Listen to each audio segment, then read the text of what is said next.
या खंडोबा देवाच्या यात्रेनिमित्त या निमगाव नगरीत आलेल्या माझ्या सर्व गाडा मालक बांधव भगिनींचं मी अखिल भारतीय बैलगाडी संघटनेच्या वतीनं हार्दिक असं स्वागत करतो। आज आपण सगळ्यांनी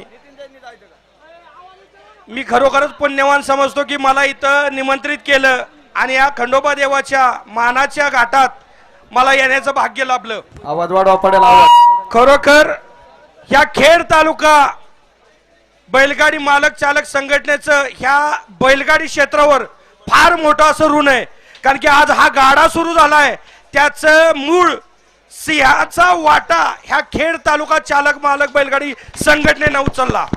म्हणजे 2011-12ला ज्यावेळी बंदी आली त्यावेळी आमच्याकडं सुप्रीम कोर्टात लढण्यासाठी कोणताही सोर्स नव्हता किंवा आपल्याकडे कायदेशीर बाजू नव्हती, पण त्यावेळेस ही खेड तालुका चालक मालक संघटना रजिस्टर असल्यामुळे आपण त्यांच्या विरुद्ध सुप्रीम कोर्टातलं पिटिशन दाखल करू शकलो। जर ती संघटना रजिस्टर नसती तर मला वाटते आज भी हा घाट सुरू झाला नसता, आज आम्हाला सर्वांना आनंद मिळाला नसता। आणि त्याचबरोबर सुदैवानं आपल्या पुणे जिल्ह्यातले वरिष्ठ बैलगाडा मालक त्याचबरोबर राज्यकर्ते आणि प्रामुख्याने आमचे वडील बंधू पैलवान महेश दादा लांडगे यांची साथ तितक्याच मोलाची लाभली, कारण की ज्यावेळेस आपल्या बैलाचा उल्लेख सांड असा केला गेला आणि तो हिंसक प्राण्यांच्या यादीत टाकला त्यावेळेस महेश दादा आम्हाला सर्वांना केंद्रीय पशुसंवर्धन मंत्री प्रकाश जावडेकर साहेबांच्याकडे घेऊन गेले आणि तिथं अमित शाह साहेबांना सांगून तो उल्लेख कसा काढायचा, तो सांड जो हिंसक यानेच्या अपराधीत आहे तो यादीतून वगळून पुन्हा आपले देशी गोवंशाच्या यादीत कसा येईल याच्याकडे प्रामुख्याने लक्ष देण्यात आलं। मी खरंच आज तुम्हाला सगळ्यांना आणि शुभेच्छा देतो, कारण की हा खेळ आज तुमच्यामुळे टिकलाय। आज आम्ही घाटावर किंवा उत्तर महाराष्ट्रात जो खेळ चाललाय तो फक्त आणि फक्त खेड तालुका चालक मालक संघटनेमुळे चाललाय।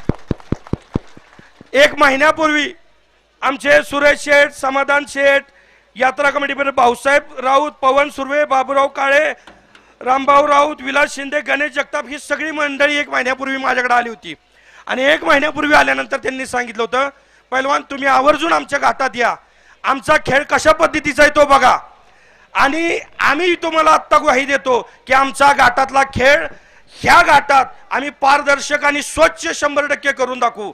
म्हणजे मला यातील जास्त काही माहिती नाही, पण तुमचे जे गाड्याचे टोकन आहेत ते प्रत्येक गाडी टोकन वाईज कसे पवळले जातील, कोणावर अन्याय होणार नाही, प्रत्येक गाडा झुपायला टायमिंग कसं लागलं जाईल ह्या गोष्टीचं तंतोतंत पालन करून असं त्यांनी मला शब्द दिला होता।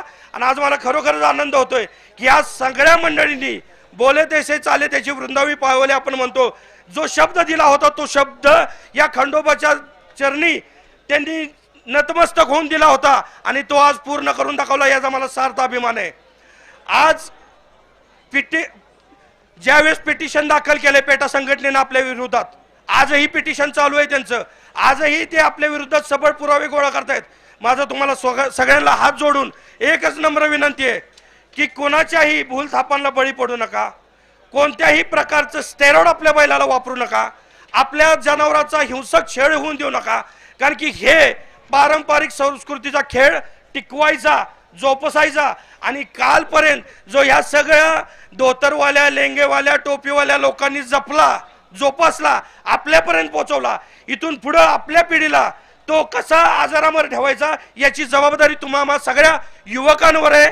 मी पुन्हा एकदा सगळ्या बैलगाडी मालकांचं, आपल्या खेड तालुक्याचं, अखिल भारतीय बैलगाडी संघटनेच्या वतीनं, माझ्या पैलवान ग्रुप महाराष्ट्राच्या वतीनं मनपूर्वक आभार मानतो आणि तुम्हाला सर्वांना फायनल साठी लक्ष शुभेच्छा देतो। जय हिंद, जय महाराष्ट्र। धन्यवाद पैलवान, धन्यवाद।